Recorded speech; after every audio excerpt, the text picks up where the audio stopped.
Bueno, muy buenas noches para todos. Sean ustedes bienvenidos a esta tertulia de Secolda.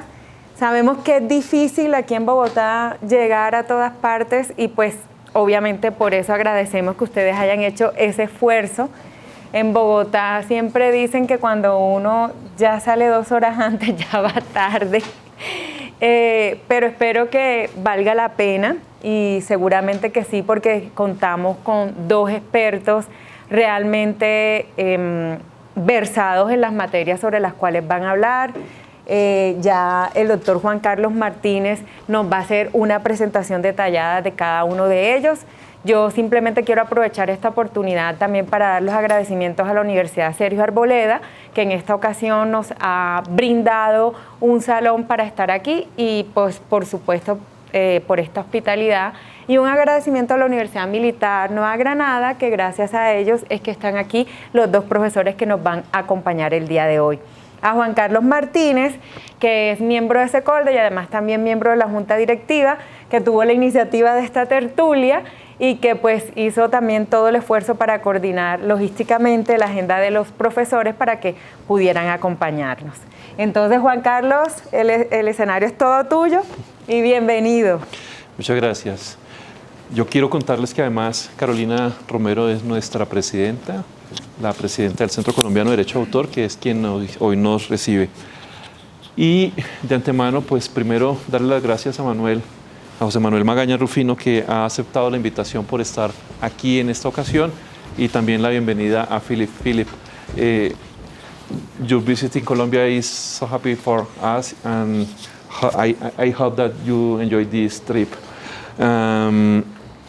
En la primera parte vamos a tener una conferencia con el profesor José Manuel Magaña, quien va a hablar de los derechos de autor y la inteligencia artificial, justamente con ocasión del lanzamiento de su más reciente libro. El profesor José Manuel Magaña Rufino es director de la maestría en Propiedad Industrial, Derechos de Autor y Nuevas Tecnologías de la Universidad Panamericana, pero con sede en Aguascalientes, en México. Y adicionalmente, pues, es el editor de una revista latinoamericana muy importante, editor adjunto, que es la Revista Iberoamericana de Propiedad Intelectual, que edita la Universidad de La Sabana, la Universidad Austral de Buenos Aires y la Universidad Panamericana de México. Un gusto tenerlo aquí, por favor. Muchas gracias. Bueno, pues un gusto estar aquí con ustedes en Colombia. Ponemos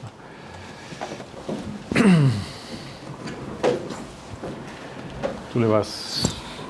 O si quieres... O si me dejas, claro. Sí. Ahí le voy dando... Ahí está. Gracias.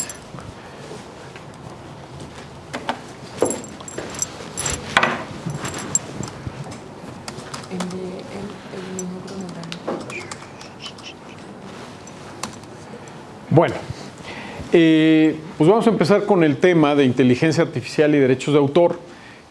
Vamos a empezar con el antecedente de las obras creadas, o bueno, si es que se puede considerar una obra, por los animales. Y aquí tenemos el primer caso muy sonado de este mono que se llama Naruto, el cual en una reserva, pues ya ven que los monos imitan a las personas, entonces le quitó la cámara a un fotógrafo y se tomó varias selfies. Una de estas selfies, pues es esa que está ahí, y esta selfie fue tan simpática que se subió a redes sociales y también a un canal que se llama Wikimedia. El fotógrafo empezó a decir, oye, yo tengo derechos de autor sobre esa fotografía, entonces quiero que esa reproducción que estás haciendo la elimines. La cuestión es que se empezó ahí a analizar si realmente había derechos de autor sobre esa fotografía y si le correspondían al fotógrafo. Y este caso se analizó en Estados Unidos en 2016 y al final se determinó, obviamente, que no puede haber derechos de autor porque estos corresponden solamente a una persona física.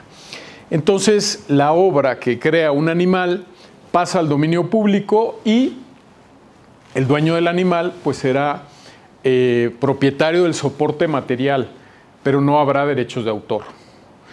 Por cierto, este puerquito se llama Picasso. Se lo pueden buscar en Google y van a ver que sus cuadros son cuadros muy bonitos que podrían estar en cualquier estudio jurídico y que además pues se venden en grandes cantidades de dinero. O sea, es decir, no son económicos, pero bueno, nosotros podemos reproducir, publicar, usar el contenido, ¿verdad? Porque pasa al dominio público. Y bueno, la cuestión es que se ha pensado que también las obras de inteligencia artificial van a seguir el tema de los animales, es decir, que van a pasar al dominio público directamente. Ya lo iremos analizando a ver si esto es cierto o no. ¿Qué es la inteligencia artificial? A mí me gusta señalar esta definición que nos da la Organización Mundial de la Propiedad Intelectual, donde nos dice que pueden ser máquinas o sistemas que están creados para realizar funciones que el hombre hace normalmente, pero que no haya intervención humana o ésta sea muy limitada. Es decir, que la inteligencia artificial haga esas labores que el hombre no puede hacer de una manera tan ágil o entrando a una velocidad increíble a las bases de datos para darnos una respuesta. Entonces, eso es la inteligencia artificial y en un principio pues se hizo para competir con el hombre. Hay varios antecedentes donde ponían a la inteligencia artificial a competir contra el campeón ruso de ajedrez o el campeón mundial de ajedrez y al final siempre ganaba el humano. Actualmente ya Deep Blue, que es una inteligencia artificial, no hay ser humano que le pueda ganar porque ya ve todo el panorama y sabe perfectamente cómo contrarrestar cada movimiento. Pero bueno, la idea no es que compitan, sino la idea es que ayuden al hombre en todas sus labores. Pero precisamente una de esas labores, ¿qué estoy haciendo aquí? ¿Dónde está acá? Una de esas labores, pues es precisamente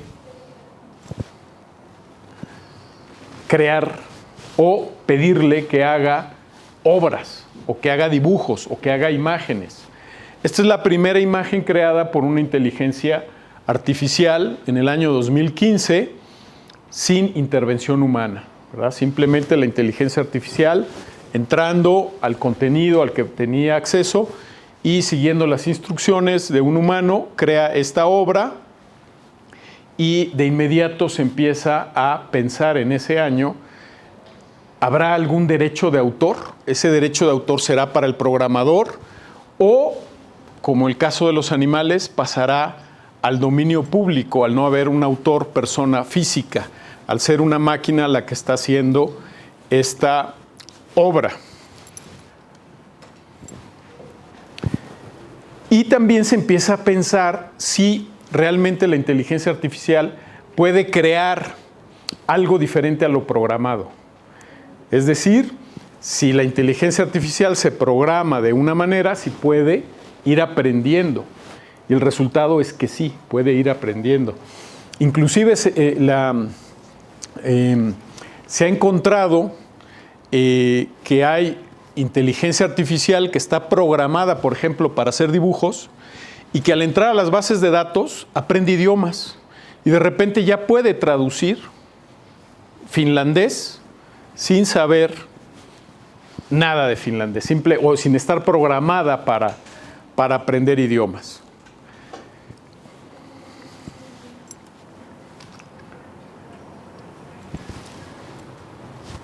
También muy próximo, en el 2016, o sea, próximo de las primeras obras que hubo de imágenes, se da a conocer la primera obra musical creada completamente por una inteligencia artificial que se denomina Daddy's Car, donde la inteligencia artificial fue digamos, alimentada con música de los Beatles y se le pidió que en base a todo el contenido creara una obra original, diferente a lo que tenía almacenado. Y entonces crea esta obra que se llama Dadiscar y que pues, ustedes la pueden oír, la pueden buscar, se encuentra en internet, en YouTube la pueden encontrar para que la oigan. Es interesante, tiene buen ritmo, entonces, pero es creada completamente por inteligencia artificial. Otro caso interesante también es el llamado nuevo Rembrandt. ¿En qué consiste el nuevo Rembrandt? Pues es una inteligencia artificial que se alimentó con las obras de este pintor, de tal suerte que se le pidió que hiciera una nueva obra tomando en cuenta cómo pintaba Rembrandt. Es decir, las sombras, ¿no? En esta época la sombra era muy importante, el contraste, la vestimenta, el tipo de sombrero, la forma en que hacía los ojos o la cara. Y entonces la inteligencia artificial crea esta obra que realmente, si nosotros, los que hemos visto cuadros de Rembrandt, si la vemos, podríamos pensar que efectivamente pertenece a Rembrandt por todo el estilo, pero que sin embargo no es un cuadro de Rembrandt. Y entonces viene el análisis si realmente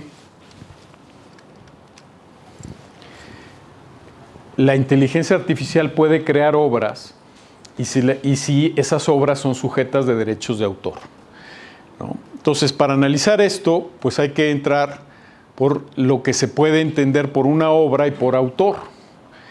La OMPI en su glosario nos dice que autor es la persona que crea una obra, ¿no? La persona. No nos hace alusión a persona física, simplemente la persona que crea una obra.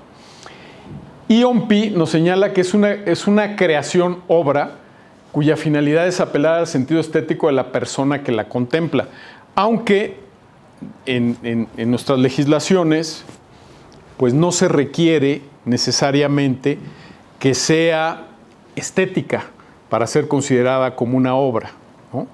Basta que tenga originalidad, que sea creada por una persona física y que esté plasmada en un soporte material para tener derechos de autor, independientemente del mérito que pueda tener esa obra e independientemente del sentido estético que pueda tener.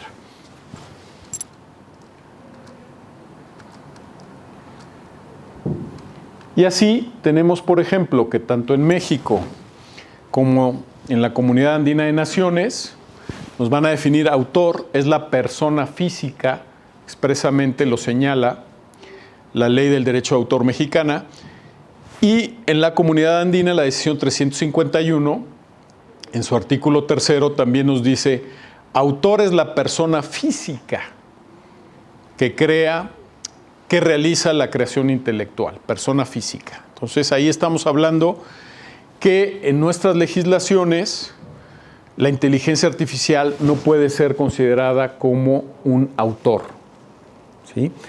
En México se presentó a registro una obra enteramente creada por la inteligencia artificial y se puso como autor a ChatGPT. Era una obra musical, bueno, la letra de una canción que la persona le dio las instrucciones generales a ChatGPT de cómo se sentía, que quería que expresara los sentimientos que él tenía a través de una canción, y ChatGPT lo hizo. Y lo presenta a registro, pero lo presenta a registro señalando autor ChatGPT. Esto obviamente fue negado de una manera muy sencilla porque se negó el Instituto Nacional del Derecho de Autor mexicano, dijo no puede haber una autoría por parte de una inteligencia artificial, ¿no? Es más, ni siquiera le debieron de haber dado entrada porque el solicitante era ChatGPT. Entonces, ¿cómo acreditaba que la persona que presentó eso a registro era el apoderado de esa inteligencia artificial? Pero bueno, a final de cuentas, no puede haber en nuestras legislaciones y en todo lo que es a nivel mundial, en términos generales, el concepto de autor solamente puede ser una persona física. Pero vamos a analizar cuáles han sido estos antecedentes. En 1884, Oscar Wilde se cuestiona si realmente con estas cámaras fotográficas de antaño, que era pues todo un mamotreto tremendo ahí para tomar una fotografía, si realmente al apretar para, digamos en ese entonces, el botón para que tomara la fotografía, si realmente había una actividad creativa, si realmente podría ser considerado eso como una obra. Y a final de cuentas se analiza por la Oficina de Copyright de Estados Unidos y da un primer antecedente muy interesante que ahora puede ser utilizado. Los aparatos creados por el hombre solo ayudan a crear la obra, pero sí le ayudan a la persona a crear la obra. La obra no la crea el aparato, la obra la crea la persona utilizando al aparato como una herramienta. Entonces es válido usar aparatos para crear obras, ¿no? Así como usamos pues, un lápiz para dibujar o un pincel para hacer una obra pictórica, lo mismo pasa con cualquier instrumento, ¿no? Sin embargo, en el caso Ristov, que es un caso interesante, en 2016, la Oficina de Copyright de Estados Unidos señala y sienta el primer precedente importante para la inteligencia artificial que no aceptará registros de obra sin ningún aporte creativo o intervención de un autor humano. Entonces, necesariamente tiene que haber esa intervención humana para que pueda haber un registro en el copyright en Estados Unidos. Si yo presento una obra como la que se presentó en México señalando que fue creada por la inteligencia artificial, automáticamente se va a negar por estos antecedentes que ha habido. Esto en Estados Unidos, pero también en casi todo el mundo. Obviamente México y Colombia no conceden derechos de autor a la inteligencia artificial. Otro caso ya más reciente, en 1991, que también es interesante para estos temas, es el relativo a que la Corte de Estados Unidos declaró que la protección de una obra depende de la originalidad y creatividad humana. O sea, tiene que haber intervención humana, no de procesos mecánicos, es decir, no lo que hace simplemente la inteligencia artificial, sino que tiene que haber una intervención humana importante.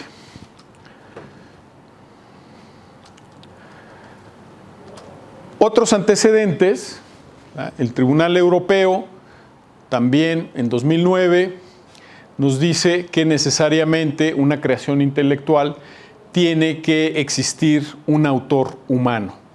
Y en Australia también, ¿no? Solamente se pueden proteger obras creadas por el ser humano. Entonces, hasta ahora todo va apuntando, o en ese entonces, todavía iba apuntando a que no podía haber una obra protegida por la inteligencia artificial.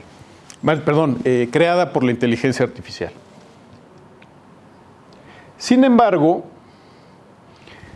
se ha cuestionado si realmente la inteligencia artificial puede crear obras, independientemente de que haya derechos de autor o no.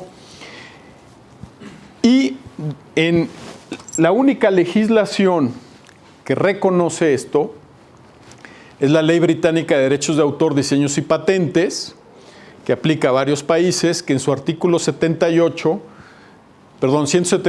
nos dice: una obra generada por computadora es aquella donde no existe un autor humano de la obra. Entonces, este es un antecedente interesante porque aquí ya se está reconociendo que una inteligencia artificial sí puede crear obras. Sin embargo, cosa que es contraria a la generalidad. La generalidad dice, solo el ser humano, ya vimos la definición de OMPI, tiene que haber esa impronta de la persona en la obra. Pero en esta ley no es necesario. Sin embargo, como la inteligencia artificial no puede ser sujeta de derechos y obligaciones, el propio artículo 9.3 nos dice, de esta legislación, nos dice, en el caso de que una obra literaria, dramática, musical o artística generada por una computadora va a ser autor las personas o la persona que hizo los arreglos para la creación de la obra. Es decir, puede haber una coautoría entre varios autores, el que alimentó, el que hizo el software, el que alimentó, el que manipuló la inteligencia artificial para crear esa obra. Todos ellos van a tener precisamente los derechos de autor sobre la obra.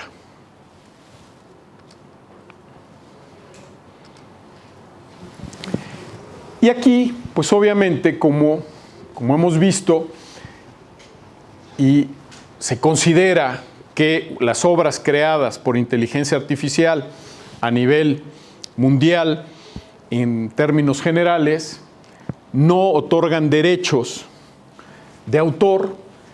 Hay otras personas como Susana Navas que dice que sí se debería de otorgar estos derechos a través, como por ejemplo, las ficciones que existen en las personas morales, ¿no? Que si bien una máquina no puede ser objeto de derechos y obligaciones, sí hacer una ficción, como existe el caso de las empresas, donde una empresa está respaldada atrás por personas, pero la empresa sí puede ser sujeta de derechos y obligaciones, como es el caso de una obra realizada por encargo, donde los derechos de explotación de la obra los puede tener una persona moral. Entonces, Susana Navas defiende esta postura de la ficción del derecho y de que se le pueda dar ese carácter a una inteligencia artificial. De hecho, esto es interesante porque el doctor José Ramón Cárdeno dice que en el futuro todos vamos a tener nuestra propia inteligencia artificial y que esa inteligencia artificial incluso va a ser sujeta de derechos y obligaciones, así como una ficción, como las empresas son ahora. Desde luego tú la vas a tener que respaldar, pero la inteligencia artificial va a poder, por ejemplo, comprarte boletos para un concierto, te va a comprar el zapato exacto que tú necesitas. A lo mejor tú quieres comprar unos tenis y te dicen estos tenis, de acuerdo con tu pisada, no son los correctos, tú tienes que comprar estos tenis, o no puedes comprar estos alimentos porque tienes el índice de triglicéridos altos. Pero incluso va a poder interactuar y decir, tu dinero ya lo estoy manejando en estas acciones porque ya hice un cálculo de cuáles van a ser los resultados más favorables. Entonces, la inteligencia artificial va a irse desarrollando de tal manera que va a tener funciones cada vez con mayor responsabilidad. Pamela Samuelson, de Estados Unidos, dice, bueno, si bien una obra creada por una inteligencia artificial no puede tener derechos de autor, sí se le debe de dar un derecho especial al que hace esa inteligencia artificial, porque si no, pues lo que pasaría es que se limitaría la creatividad. Ya la gente no querría hacer estas inteligencias artificiales si no va a recibir ningún beneficio y por lo tanto se le debe de dar una compensación, que esa compensación no debe de ser la titularidad de derechos de autor, sino una compensación económica simplemente por las creaciones que está realizando la inteligencia artificial en lugar de que se vayan al dominio público. Y otra postura interesante también es el derecho de accesión. El derecho de accesión es, por ejemplo, que esto está en el derecho civil, cuando una persona tiene un terreno y en ese terreno de repente crece un árbol frutal, los frutos son del propietario del terreno. Luego entonces, aquí Marina Castells nos dice, y es española, nos dice, las obras creadas por la inteligencia artificial no deberían de pasar al dominio público, sino que por el derecho de accesión deberían de ser del programador o del creador de la inteligencia artificial, o sea, su explotación comercial, él sería el propietario, y ya si él quiere vender esos derechos o licenciar esos derechos, lo puede hacer. Pero no deben de pasar al dominio público. Postura interesante. Ahora, el primer caso que fue disruptivo fue el caso Tencent, ya más reciente en el año 2020, porque un programador de una inteligencia artificial la creó para estar analizando los resultados de la bolsa de valores. Y entonces analizaba no sé cuántos datos, imagínense que la inteligencia artificial analiza millones de datos y daba los resultados de lo que consideraba que eran las acciones que iban a tener mayor éxito. Y un periódico de China tenía los derechos para publicar esto. Un periódico, como estaba teniendo mucho éxito y el periódico se estaba comprando precisamente por estar analizando todos los días los resultados de la bolsa, un periódico de la competencia empezó a publicarlos también, tomando en cuenta que el criterio era, si esto está creado por una inteligencia artificial, pues es del dominio público y entonces yo lo puedo publicar también. Sin embargo, hubo una demanda y se señaló que sí existían derechos de autor para su explotación en favor del programador del software, que por lo tanto sí se debería de respetar esos derechos de autor de explotación, derechos, digamos, patrimoniales, y el derecho moral de paternidad o de reconocimiento como autor al titular.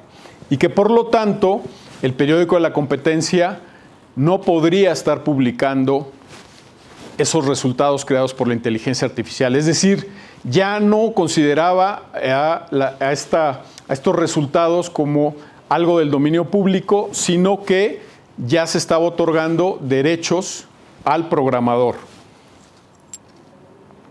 Luego viene el caso Midjourney, que es un caso que en el 2022 se presenta ante el copyright de Estados Unidos una obra creada por Midjourney, donde,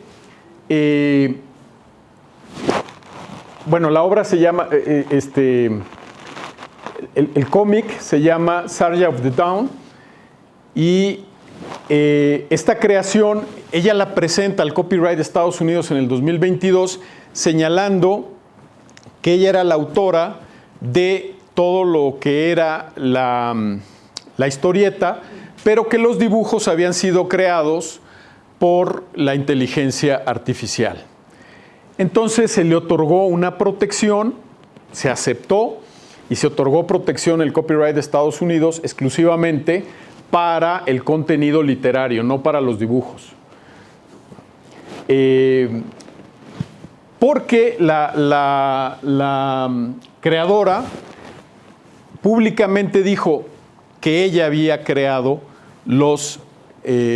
el contenido literario, pero que los dibujos los había hecho la inteligencia artificial. Digamos que engañó a la oficina de copyright presentándolo a registro, pero después, al decir que ella había hecho solamente la parte del contenido literario, la oficina de copyright hizo una enmienda y dijo, como públicamente se ha ostentado que ella no fue la creadora de los dibujos, entonces no le podemos dar protección de copyright o de derechos de autor sobre los dibujos, la protección solamente se la vamos a dar sobre el contenido literario, ¿no?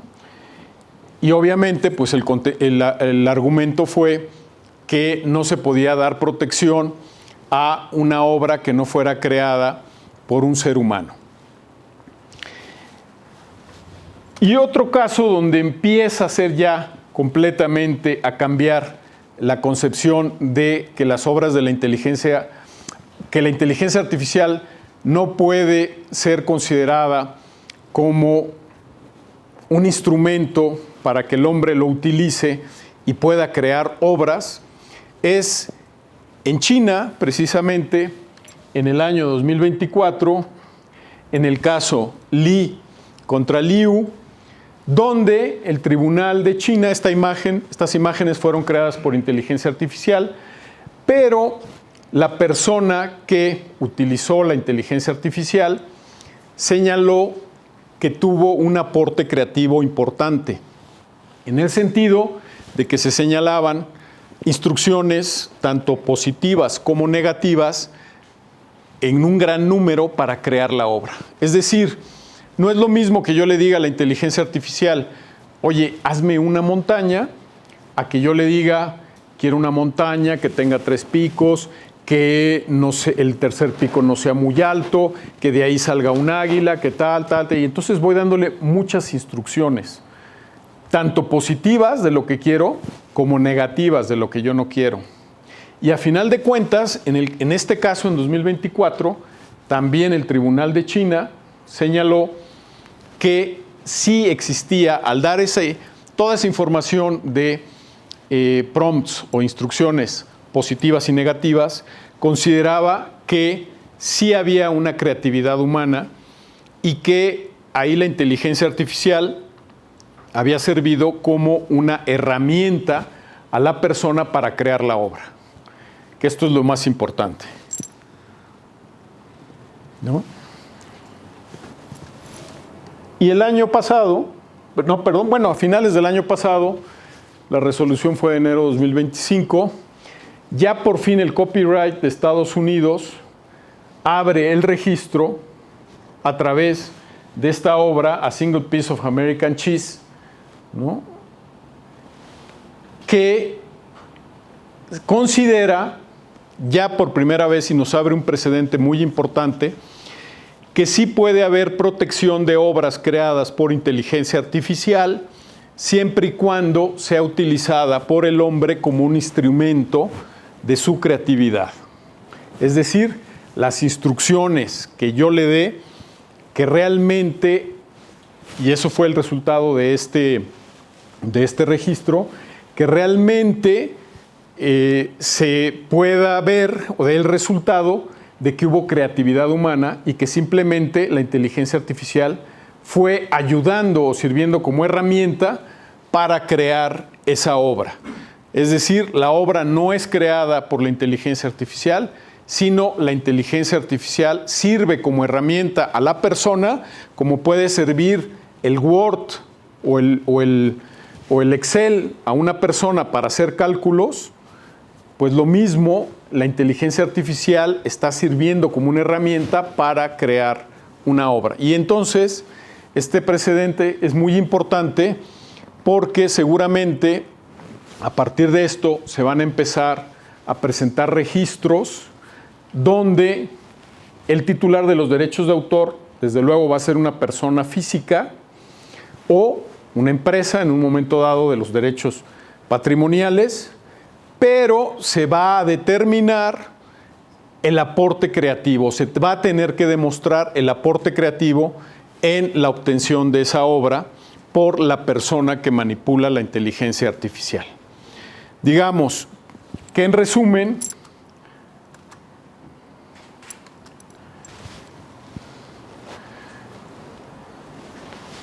se puede tener derechos de autor en una obra creada por inteligencia artificial cuando existe una intervención creativa humana demostrable, que yo lo acredite, y que el derecho de autor se registre a nombre de un autor humano.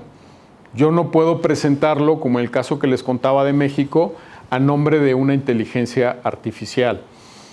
Entonces, en México, simplemente a través de estos precedentes, sobre todo el último en Estados Unidos, el Instituto Nacional del Derecho de Autor ha cambiado radicalmente su postura. Anteriormente, en el momento que se decía que había una obra donde participaba la inteligencia artificial, aunque se demostrara la creatividad en la obra a través de las diversas instrucciones que se daban, el Instituto Nacional del Derecho de Autor negaba de inmediato. Inteligencia artificial igual a niego. No puede haber obras si son creadas por una inteligencia artificial. Ahora, el nuevo criterio es, a través de lo que hemos visto del copyright en Estados Unidos, tendrás que acreditarme ese aporte humano, creativo, para que yo te pueda otorgar derechos de autor a ti como persona. Ahora, podríamos decir que las obras creadas completamente por la inteligencia artificial, como las primeras que vimos, o si yo le pido a Leonardo, por ejemplo, le digo, a ver, hazme una montaña que tenga 3 picos y un águila, y nos crea una obra. Ahí no hay realmente un aporte creativo humano. Esas obras serán del dominio público, ¿verdad? O podrán ser explotadas, porque muchos publicistas utilizan las obras creadas por inteligencia artificial diciendo, pues, como en el caso de los animales, no hay un autor, persona física, luego entonces son del dominio público. Entonces, eso es lo que se piensa. Pero hay que analizar esta situación, o sea, no necesariamente son del dominio público. ¿Por qué? Fíjense, la inteligencia artificial no tiene originalidad, sino que va a entrar a las diferentes bases de datos para crear sus obras, ¿no? Entonces, va a entrar a obras que muchas veces están protegidas por el derecho de autor y va a crear una obra derivada, ¿no?, de muchas obras primigenias o originales, o inclusive obras del dominio público, pero a final de cuentas, de las obras que están con sus derechos de autor vigentes, de esas obras está creando obras derivadas. Y en México, solamente las obras derivadas pueden ser explotadas con autorización del titular de la obra original, ¿no? Lo mismo pasa en Colombia. También, ¿no?, se necesita un permiso expreso del autor para hacerle adaptaciones o modificaciones a las obras. No las puedo hacer simplemente sin autorización. Y a nivel internacional, vean, el glosario de términos de la OMPI nos habla de que toda transformación implica necesariamente una obra derivada que requiere autorización del titular del derecho de autor. El mismo convenio de Berna también nos dice, para hacer transformaciones o adaptaciones de una obra, se requiere la autorización del titular de la obra primigenia.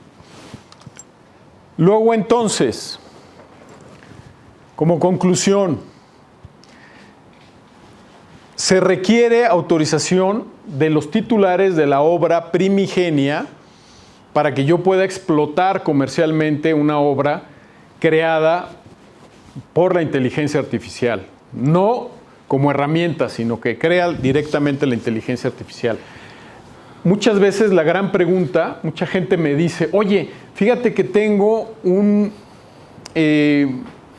mi hija está haciendo un programa en un podcast o en algún lugar en internet y tomamos los animalitos se los pedimos a ChatGPT y entonces pusimos muchos animalitos creados por ChatGPT. No tengo problema, ¿verdad? Porque son del dominio público, porque no hay derechos de autor ahí. Cuidado, puede ser que sí, pero puede ser que ChatGPT tomó esos animalitos de una obra y sea una obra derivada que el autor de la obra primigenia se pueda dar cuenta y te pueda decir, oye, cuidado, te pueda demandar. De hecho, por ejemplo, yo le he preguntado a ChatGPT cómo sería Thor, el dios nórdico, en la actualidad, y me da una imagen del Thor Marvel, muy parecida al Thor de Marvel. ¿Por qué? Porque en las bases de datos, al hablar de Thor, es lo que más, las imágenes que más existen. Entonces, hay que tener cuidado con eso porque yo he oído muchos colegas que dicen, no, si es creada por la inteligencia artificial, sin aporte humano, es del dominio público. No tan aprisa, ¿no? Y obviamente yo creo que es justo el pago que se debe de dar a través de las sociedades de gestión colectiva para todas las bases de datos de las cuales se alimenta la inteligencia artificial para darnos información o crear obras. Porque están haciendo un uso de las obras de manera derivada. Y por lo tanto, para tener esa autorización, que ya vimos que es necesaria legalmente, requieren pagar licencias. Para finalizar, pues mi postura aquí es, básicamente, la resumo. Los programadores van a ser titulares de los derechos de autor sobre el programa, ¿no? La inteligencia artificial como tal. El que alimenta la base de datos, pues va a tener también derechos de autor sobre ese contenido que está, o sea, esa base de datos que está haciendo.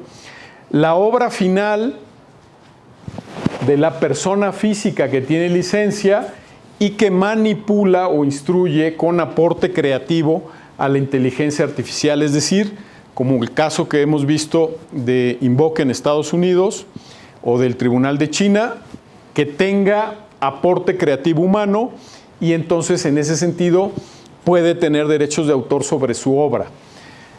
Si la obra es creada completamente por la inteligencia artificial, yo soy de la postura de que sí debería de haber un derecho de accesión, no derechos de autor, porque la inteligencia artificial no puede tener derechos de autor, pero sí derecho de accesión.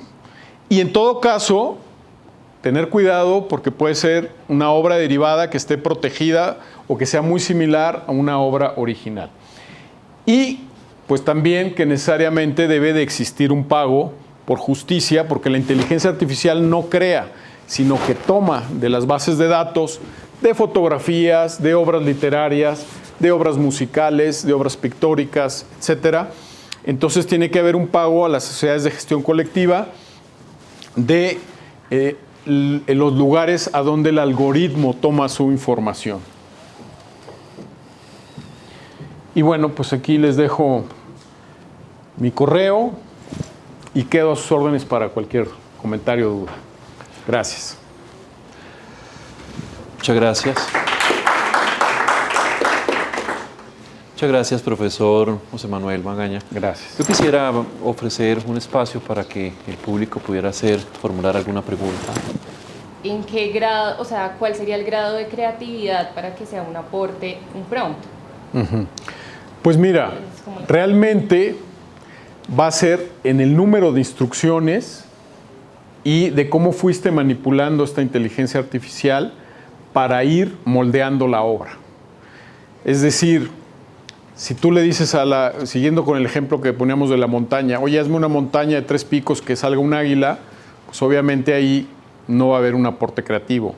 Pero si tú le demuestras que estás imaginándote una montaña, que le das todas las instrucciones de cómo quieres la montaña, que la quieres, o de cómo quieres el águila, y al final ChatGPT te da un resultado y dices, no, esto no es lo que yo estoy pensando, mira, ponle más sombras, quita aquí, mueve allá, hace esto, tal. Entonces tú todo eso lo vas a acreditar para demostrar que usaste a ChatGPT como una herramienta donde te dio unos resultados que no te fueron o que no iban acorde a lo que tú ibas imaginando y que fuiste cambiando, moldeando lo que te iba dando el ChatGPT o la inteligencia artificial que utilices para al final crear una obra tal y como la estabas pensando. Y entonces ahí está tu impronta, ¿no? Yo estoy pensando la montaña así, entonces, a ver, me pone así la montaña. No, así no es. Dale vuelta, haz esto, mueve acá, me la vuelve a presentar. No, dale más sombra, dale más forma, quita. Y entonces ahí es donde está lo que yo me estoy imaginando y usándola como un instrumento. Eso lo tienes que acreditar y puedes ver en ese caso de Invoke en Estados Unidos toda la resolución de por qué se consideró un aporte creativo, de todos los movimientos que se hicieron. ¿Sí? Muy bien. Y pues, ¿qué pasa si, por ejemplo, cuando ChatGPT te hace una sugerencia, tú le dices, sí, quiero el águila, pero te dice, no, ¿y por qué no le pones esto? Entonces, bueno, pero es parte de tu creatividad. Dices, bueno, a ver, sugiero. Es como un pintor que tiene una obra y que de repente alguien le dice, oye, se vería muy bonito si le pones atrás una montaña. Y dices, bueno, va, a ver, vamos a ponerla. Oye, ChatGPT te sugiere, pero a final de cuentas lo que te ponga, tú vas a decir, no, no me gusta, o sí me gusta, pero haz esto, haz esto, haz esto, haz esto. ¿Me explico? Y ahí es donde vas a acreditar tu creatividad.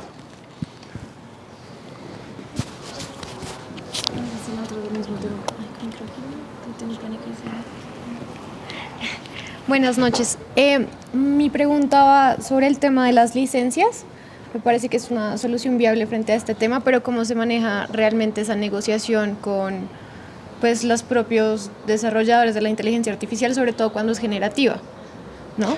Porque, sí, pues claro, y el rastreo y ¿cómo se llama? El tema de raspar en la web y todo este tema, cómo funciona realmente una licencia. Me pareció también interesante que sea gestionado por las sociedades de gestión colectiva cuando hablemos de obras artísticas, ¿no? Pero sí hay casos puntuales de manejo al respecto. Sí, bueno, obviamente las licencias se tienen que manejar de forma general, porque no, como claro, entran a millones de bases de datos, o que hay millones de obras, entonces no se puede negociar, obviamente, es imposible negociar con cada uno de los autores. Lo que sí puede haber es autores que digan, oye, yo no quiero que utilicen mi obra, eso sería válido. Pero en general, las negociaciones se hacen a nivel global con las sociedades de gestión colectiva de diferentes países o una a nivel general para negociar el uso de las obras por parte de la inteligencia artificial, el que puedas hacer o crear obras derivadas, ¿verdad? Entonces, se hacen a nivel global esas negociaciones y de hecho están ahora negociando y hay muchas demandas porque, claro, los creadores de inteligencia artificial no quieren pagar las licencias. Dicen que no, que a final de cuentas están creando obras que no son derivadas, sino que son creaciones que el propio programa está creando. Entonces lo que dicen ellos es, pues no entres entonces a las bases de datos, ¿verdad? Y entonces ya hay muchas sociedades que han prohibido entrar a sus bases de datos o que se han pronunciado, oye, entonces no puedes entrar a estas bases de datos si es que tú no quieres pagar la licencia porque dices que realmente no está copiando derechos de autor ni creando obras derivadas basadas en esto. ¿Sí? Muy bien, gracias. Doctor, buenas noches. Buenas noches. Un poquito relacionado a la pregunta, usted mencionaba que se requería justo la autorización de los titulares para el tema de las obras derivadas, pero ¿cómo pueden identificar qué información es la que sirve de entrenamiento para la inteligencia artificial? Porque obviamente también en Internet hay obras que no tienen una protección. Hay obras del dominio público, por ejemplo, pero ahí la cuestión es que la inteligencia artificial depende del algoritmo. El algoritmo es el que te va a decir cómo está tomando esa información, de dónde está tomando la información. ¿Me explico? Y entonces, de hecho, hay muchas de las demandas, los titulares de las inteligencias artificiales señalan que su algoritmo no entra a esas bases de datos. Entonces, están tratando de acreditar en el sentido de decir, bueno, demuéstrame entonces a dónde entra tu algoritmo para verificar si realmente entra o no a las bases de datos que nosotros protegemos. Y que en la mayoría de los casos, pues es cierto, porque realmente para crear obras pictóricas tienen que entrar a donde hay obras pictóricas y para crear obras literarias, pues tienen que entrar a donde hay autores de obras literarias, ¿me explico? Entonces, todo el cuidado está en ese algoritmo, que eso es lo que se va a resolver, porque ya en muchos casos en Estados Unidos las demandas son en el sentido de decir, bueno, Si tú dices que ese algoritmo no está entrando a las bases de datos que nosotros protegemos, demuéstrame a dónde entra tu algoritmo. Y entonces ahí viene la segunda etapa, ¿no? No lo van a poder demostrar. Y van a tener, al final, yo creo que van a tener que negociar y van a tener que pagar. Doctor, buenas noches. Considerando que los programadores de estas inteligencias artificiales pues tienen como sus derechos ahí, ¿considera usted que podría, digamos, llegar a efectuarse un tipo penal y ellos ser responsables penalmente, por ejemplo, de delitos como el que tenemos aquí en Colombia de violación a los derechos patrimoniales de autor? ¿O conoce algún caso que ya haya sucedido enfocado a ese tema pues, penal? No, porque esos casos están pensados para personas, creo yo, para personas físicas o personas morales que están aprovechándose de la obra, no para una inteligencia artificial que dicen, bueno, esto lo hizo la inteligencia artificial, ¿no? En todo caso, podría haber una acción si tú esa obra de la inteligencia artificial la comercializas y sale un titular que te dice, oye, esto es una obra derivada de la mía. ¿Me explico? Pero a final de cuentas, la cuestión es, la inteligencia artificial va a estar creando obras, ¿no? Si tú utilizas esas obras, puede haber un riesgo. Sobre todo, el riesgo se elimina cuando ya hay un pago de una licencia y entonces ya puedes libremente usar esas obras, explotarlas comercialmente. Pero mientras no lo hagas, el riesgo no sería para la inteligencia artificial, sino el riesgo sería para la persona que está utilizando o explotando comercialmente esas obras. ¿Sí? Sí. Okay. I apologize for not speaking Spanish. If I understand correctly, the current understanding is that the use of AI may be granted copyright depending on the kind of interaction it has with the artificial intelligence system. But I wonder if in certain instances an additional factor could also be the choice by the AI user to make it its own work. I mean, in copyright, there are certain interesting precedents relating to the so-called ready-mades or art trouvé, where the artist takes something that already exists, an product that can be bought everywhere, and presents it as his own work of art. So I wonder if, again, if there are certain cases where this kind of decision may play a role, even with respect to works created with the help of artificial intelligence. Maybe in journalism, for instance, when you make the decision to publish that article, it's not a mere, I mean, when it comes to automated journalism, there are certain articles that really lack of originality and get published without any significant control, but there are also articles that are somehow more sophisticated and get published only because who has given the prompt to the AI system thinks it makes sense to have it published. Mm-hmm. So I don't know if I made myself understood, but it could be also a factor to be considered, perhaps. Yes. Bueno, sí, es interesante. Bueno, lo que entendí es en relación al uso que está haciendo, que tú puedes hacer de la inteligencia artificial utilizando obras, pero donde tú te pones como realmente como el autor de esa obra, que en realidad fue creada principalmente por la inteligencia artificial. Y de hecho hay muchos casos de personas que crean o que le piden obras a la inteligencia artificial. Sin ir más lejos, un cliente me dijo, mira, una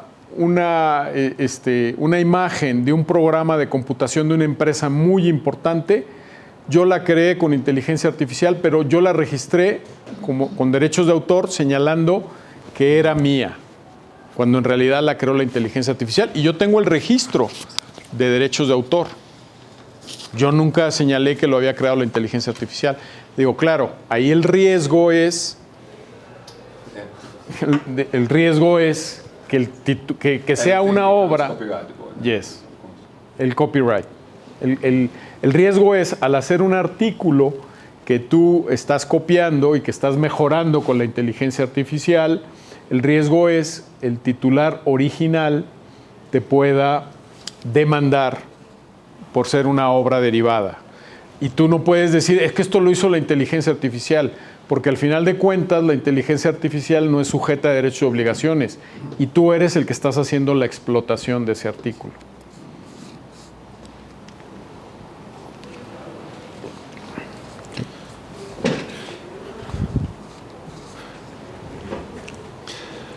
Pues retomo nuevamente el agradecimiento, Manuel. Muchas gracias por compartirnos tus conocimientos, tu experticia sobre este tema. Gracias. Y al público, pues muchas gracias. Bueno. Nos queda la segunda fase de esta noche. Philip apenas ve el reloj. Sobre todo porque este segundo tema es un tema muy interesante que está en plena discusión en Europa. Philip va a hablar ahora sobre el derecho de autor para las creaciones de diseño y esa interacción que está allí ocurriendo.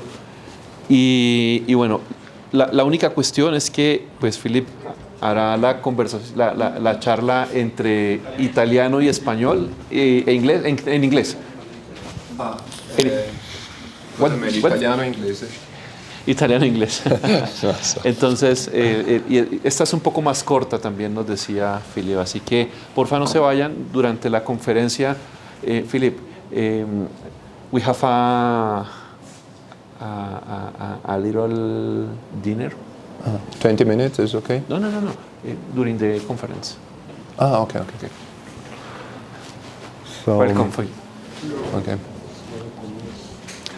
Okay, buenas tardes. It's the only Spanish I know.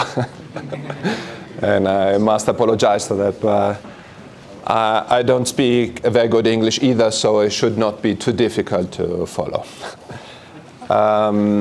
The topic of my presentation is a very different one, but it also relates somehow to the general policy, the rationale of copyright protection. And it's a very debated topic right now in Europe. Why is it so important a topic, at least in Europe? The fundamental question is whether design creation should have access to copyright protection, which is very long indeed, almost perpetual. Copyright protection lasts for 70 years, postmortem auctoris, plus the whole duration of the life of the author. And how do you do that? Come si fa? No. Sorry. So it's, as I said, it's a very hot topic in Europe. It has a significant economic impact. It clearly makes a difference whether you enjoy copyright protection or not, or just a shorter protection for registered design.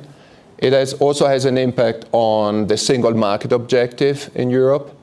At some point, you would have countries that granted unlimited access, indiscriminated access to copyright protection, such as France, and other countries such as Italy that would not grant copyright, would totally exclude copyright protection, which means that certain products would be protected in one country and not another, and could therefore not freely circulate across Europe, around Europe.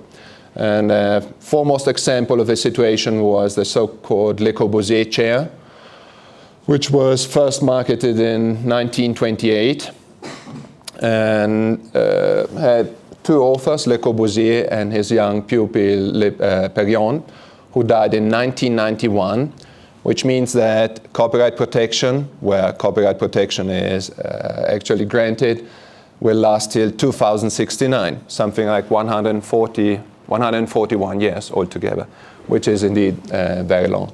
So in Germany, you would have this very long protection. In Italy, for instance, no protection at all. And it's also an interesting issue, I think. It's a very technical issue, but it's also interesting because as I said, it raises questions about the fundamental questions about the the purpose or the rationale of copyright. So in Europe, we had very different approaches. On the one hand, the French approach, the so-called unité de l'art principle, which basically meant full cumulation. And at the opposite extreme, we would find the Italian solution, whereby copyright for design creation was totally excluded. In between, we had various options. For instance, in Germany, copyright protection would be granted only in exceptional cases for very high-end design, almost or iconic design. In the UK, it would be made, the law, copyright law made it dependent on the number of copies. So over 15 copies or something like that, you would not enjoy copyright protection anymore. So it was an issue indeed. And what did the European Union legislator do? In 1998, we had a design directive was enacted to harmonize registered design across Europe.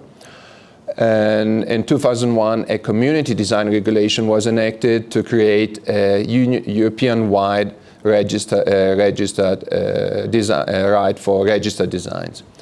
And both pieces of legislation show a very modern approach to design protection, which is also called a marketing approach. What does that mean? It basically means that we do not care about the artistic value of design. We do not care about the effort that the designer puts into his creation. What matters is how much the design differs from existing design, and therefore may be a factor in consumers' choices. How much? So what really matters is the potential for that design to attract consumers. And the interesting thing is that both the directive and the regulation deal with the issue of copyrightability only at the margins. Why is that so? Because it was assumed, mistakenly assumed, that due to this modern approach to design protection, copyright would not be interesting, would lose of interest, would not be so interesting anymore, which is an expectation that didn't really come true. What actually happens is that we have a lot of cases, a lot of litigation on copyright protection for design, including design that has already enjoyed protection as a registered design. And but at that point of time, it wasn't, there were different expectations, and the European Union struck a compromise by leaving member states free to set the threshold for copyright protection. So in some countries, copyrightability could not be excluded anymore, not totally excluded, but member states were left free to determine the degree of originality or add some special requirements to access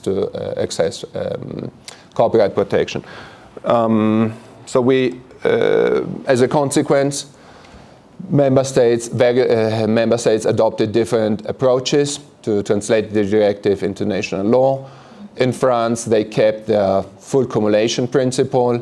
In Italy, we had to do away with old law, and instead we adopted a regulation whereby design can be protected under copyright law, but only when it is really high-end design or iconic design that makes history, that is that you can find in museum, that is has won design prizes, or is mentioned in specialized publications and magazines, and so on and so on.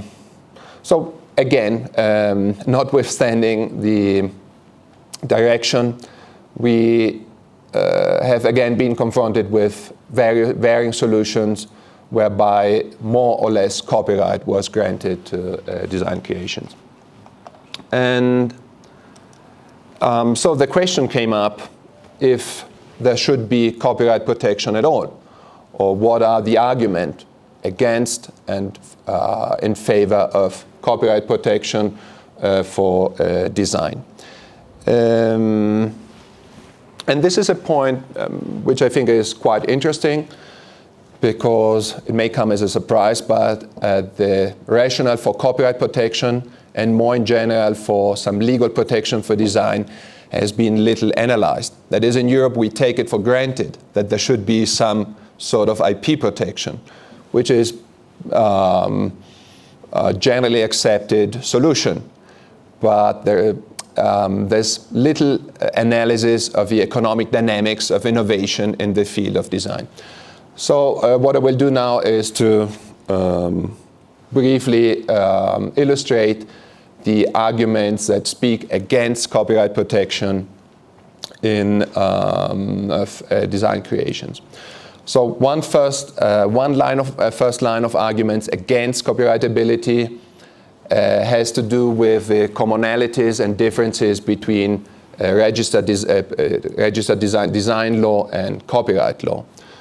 To keep it very simple, I would say that we can say that the subject matter of protection is exactly the same, so the outer appearance of some object. What is the main differences relate to the lack of formalities under copyright law, whereas design has to be registered, at least to enjoy the longer protection of 25 years. Up to 25 years we have under EU law. The other main difference, which is a fundamental difference, relates to the duration of copyright, of the two kinds of protection.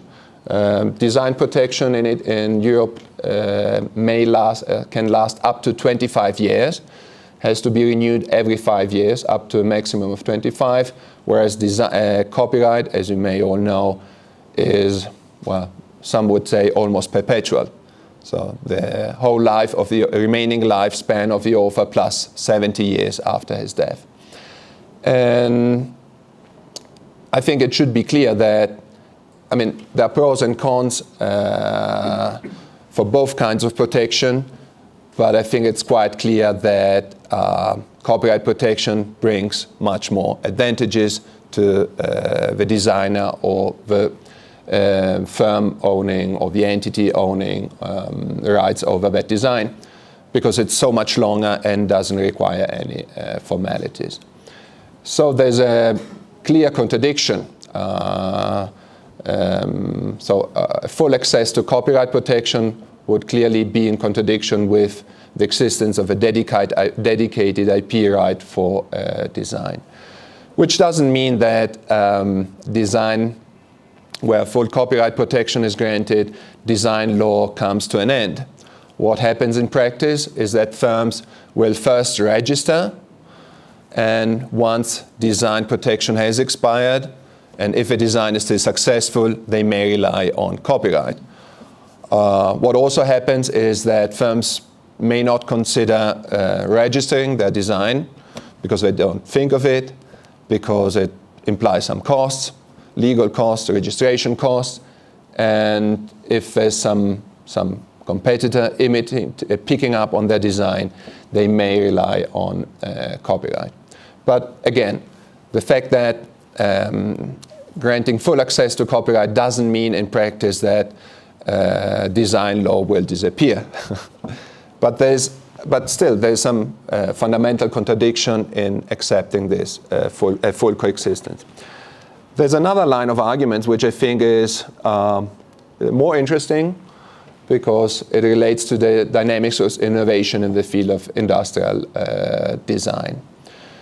I understand that we don't have much time, so I will try to keep it very short, and I may refer you to some previous publications of mine regarding this specific point. First argument, I think, is that not all firms compete on design. That is, not all firms invest the same amount of resources in developing new designs for their products.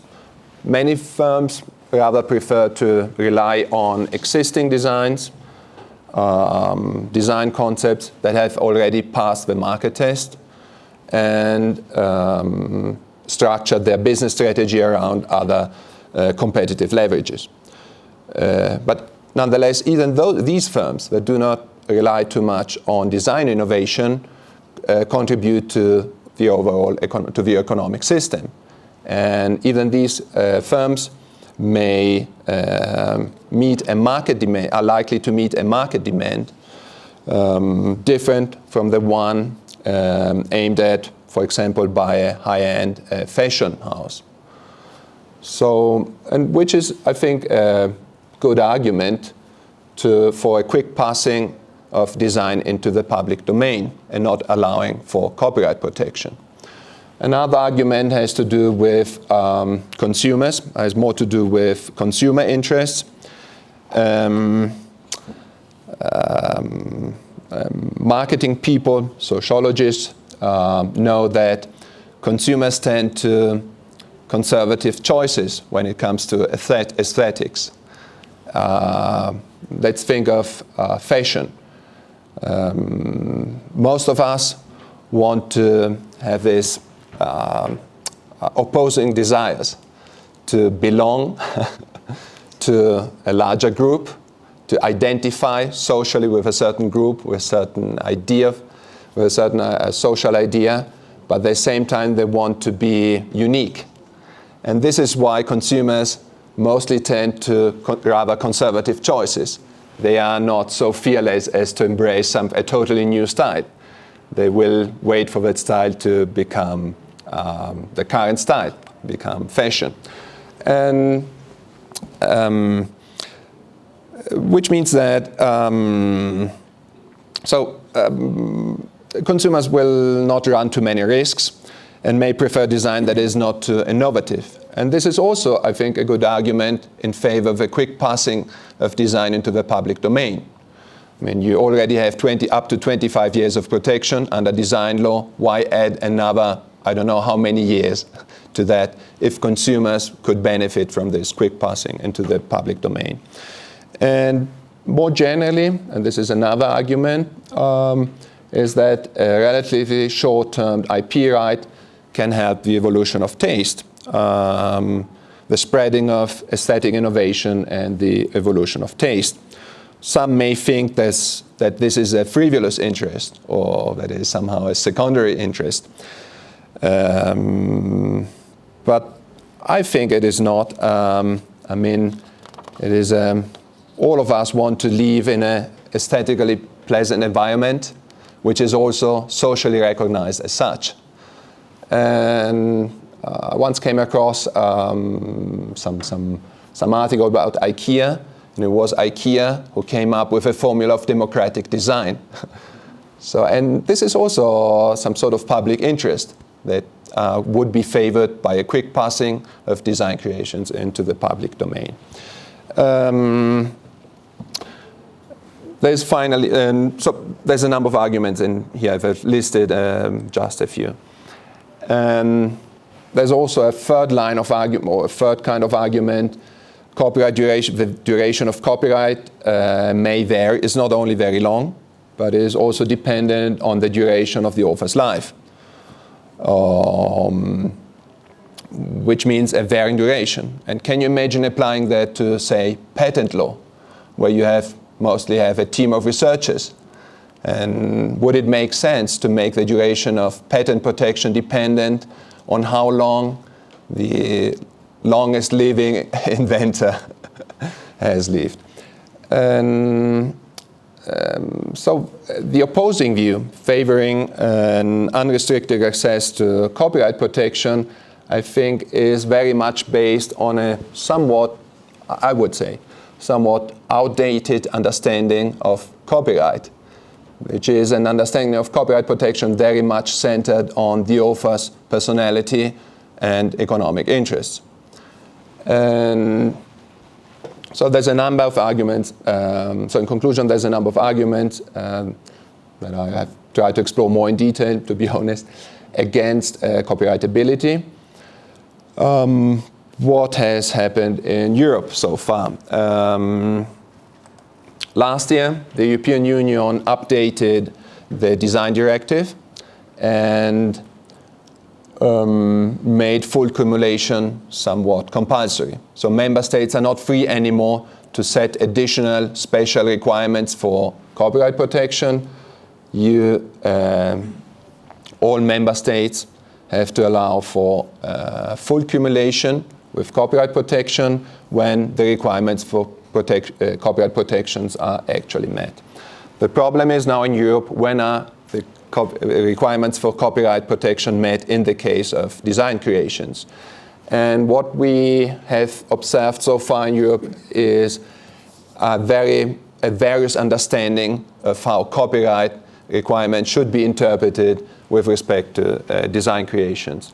We have now 2 preliminary rulings pending before the European Court of Justice that is expected to tell us what originality implies in the case of design creations. So we are curious to learn if it's... Sometimes the European Court of Justice decisions can be very telling. Sometimes they remain somewhat ambiguous and of little help to for the development of the law and for legal practitioners. A few weeks ago, maybe a couple of months ago, the Federal Supreme Court in Germany issued what could become a landmark decision, and the case involved Birkenstocks. Are you familiar with Birkenstocks? I'm glad you are. No, I'm kidding. They used to be a very German thing, which means not very fashionable. And we Italians would think of Germans as people who ran around with Birkenstock sandals and white socks. But things changed over time, have changed.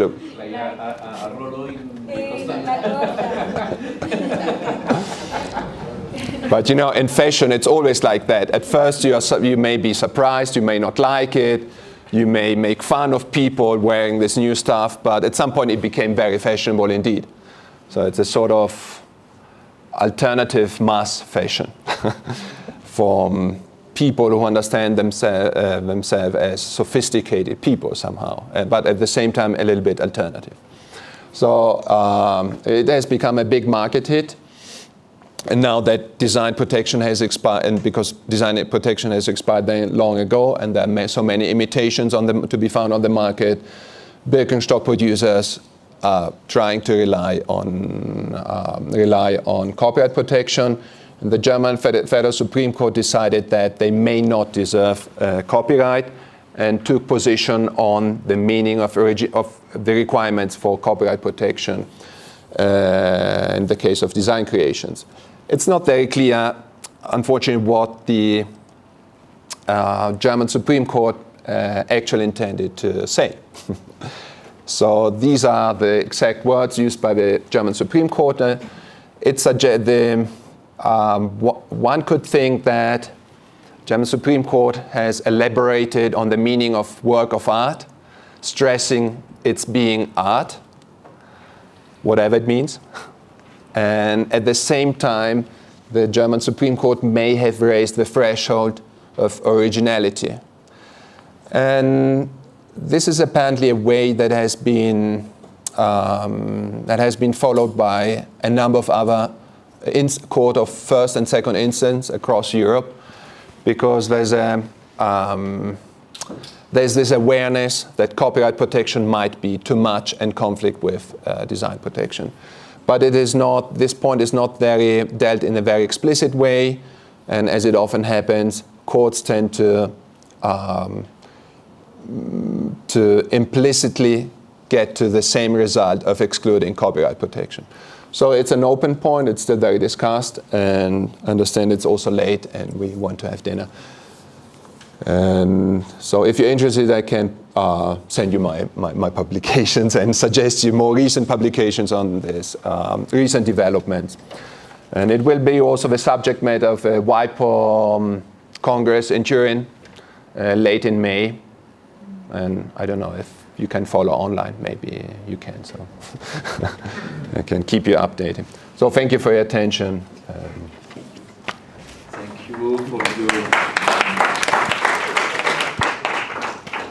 Thank you for your conference, Philip.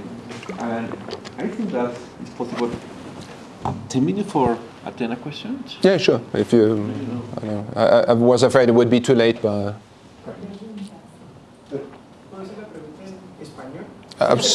Proviamo.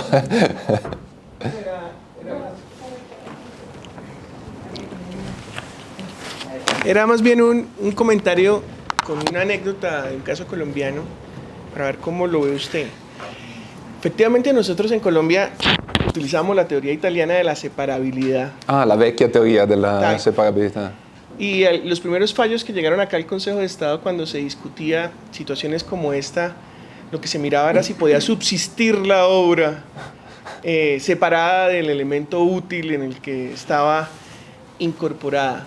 Después nosotros la abandonamos con la decisión andina 351 y nos llegó un proceso muy curioso de una cervecera que trató de registrar como diseños industriales sus botellas, sus envases, y le dijeron no se puede como diseño industrial, entonces dijeron que eran obras artísticas.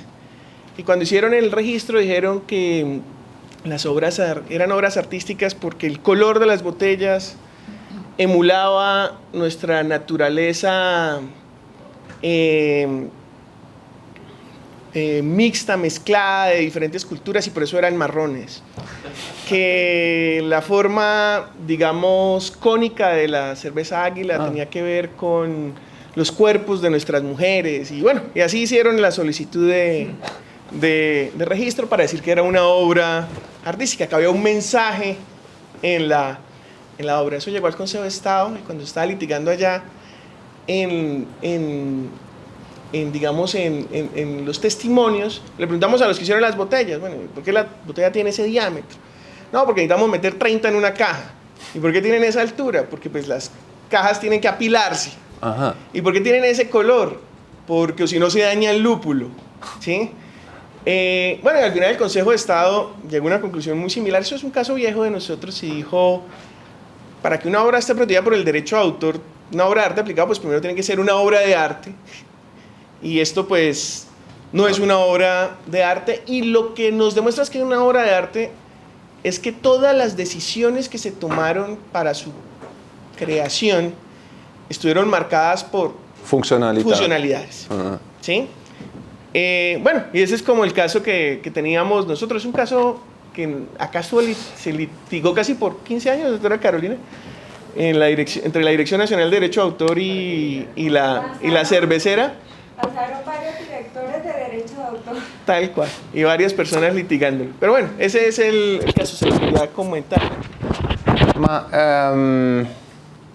io penso che un problema molto serio è quello della the implementability of whatever criterion you adopt to allow access to copyright. And the separability criterion that you had in Italy, and you may also find to some extent in the US or other jurisdictions. Well, it depends how you interpret it, what you mean under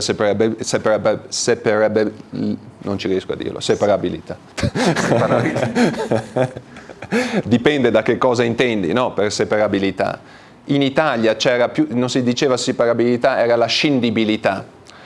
E a un certo punto si contavano un autore, un po' eccentrico, ma un autore contava 12 interpretazioni molto diverse. Cassazione a un certo punto ha detto, se il design è tridimensionale non c'è scindibilità, quindi non c'è mai diritto d'autore. Era un modo semplice per, diciamo, eliminare incertezza. Quello che sta succedendo, what is happening now is that we, at least in Germany, and maybe in some other jurisdiction, by attaching weight to functional features, or we might be getting back to this separability criterion somehow. But it's still open to, it's not clear what is going to happen next. For instance, the impression you may get from the Birkenstock case is that from now on, under German copyright law, everyday product become very unlikely to access copyright. So it's, I don't know, I think that the criteria that has worked best so far is the one that would allow for copyright protection only for iconic design, very high-end design. I mean, it still leaves some room for uncertainty, but it's a very effective criterion in terms of legal certainty. Any other criteria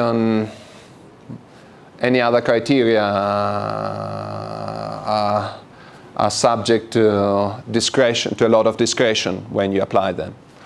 And I don't think this is really a step forward, this German decision, because it's not really clear what is meant by artistic in this context.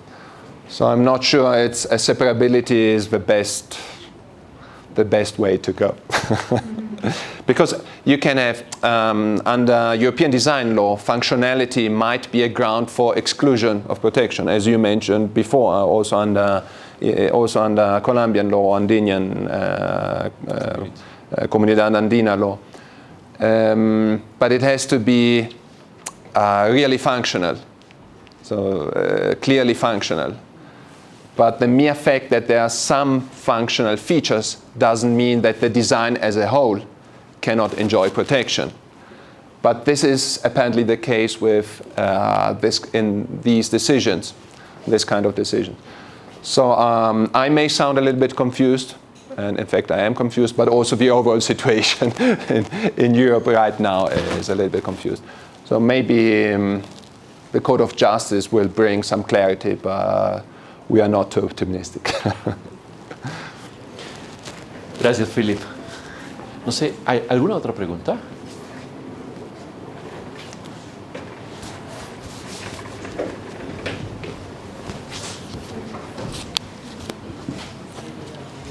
Grazie mille. È stato davvero molto interessante.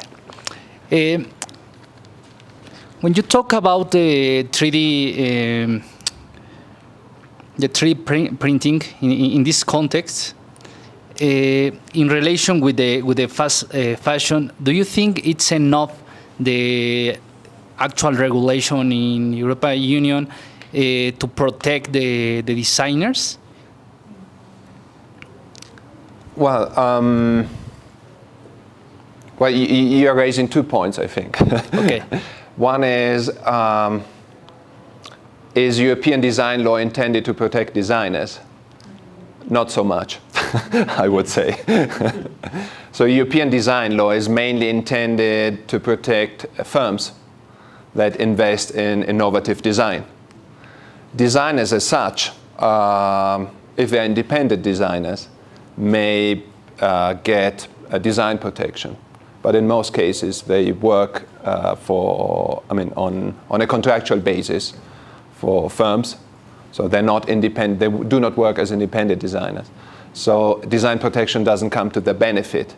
And the whole architecture of design law, I would say, in Europe clearly shows that what we want to protect is investment in innovative design, and not the designer who has put creative effort into that design.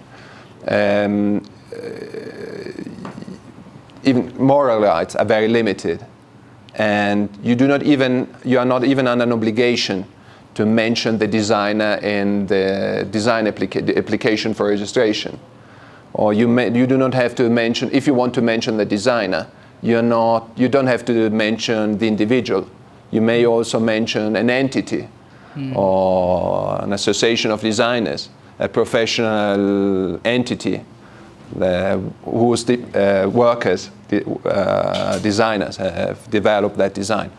So, and this already shows that designers' interests, even when it comes to moral rights, are not so important under European design law. But anyway,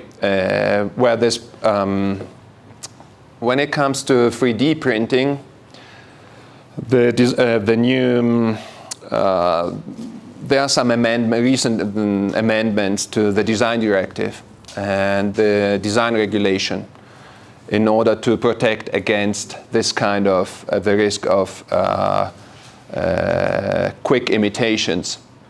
And so even and you will find some specific regulations dealing with where you're told what constitutes an infringement of registered design, right? Well, registered design, and it now includes also owning an electronic digital copy of that design for certain purposes. But if that will be an effective way of protecting firms and designers against the risks of easy reproduction by 3D printing is still to be seen. Did I answer your question somehow? Oh, okay. Thank you, Philip. Oh, you're welcome. Creo que con esto pues podemos concluir esta tertulia de Secolda. Recuerden que Secolda es el Centro Colombiano de Derecho de Autor, que recoge a los abogados y abogadas que están interesadas en estas temáticas. Los que no hacen parte están absolutamente invitados para que se vinculen a nuestro Colegio de Abogados. Y nuevamente, gracias por compartir esos conocimientos con nosotros, con la comunidad de abogados que se dedica en Colombia a esto y algunas otras personas interesadas. Y bueno, seguiremos discutiendo esta semana acerca de estos interesantes topics. Io mi sono dimenticato di ringrazio molto anche l'associazione per l'invito. Ho ancora un po' di jet lag e mi sono dimenticato. No. Ahora, Gracias a ellos por el esfuerzo que están haciendo, Philip, porque tiene jet lag y Manuel. sí, y pues Manuel, porque sabemos que de aquí a estos días ambos tienen varias presentaciones, entonces les agradecemos el esfuerzo. Les compartiremos la grabación. Gracias. Y a todos ustedes, pues queremos compartirles un pequeño coffee para poder cerrar con broche de oro este espacio. Muchas gracias.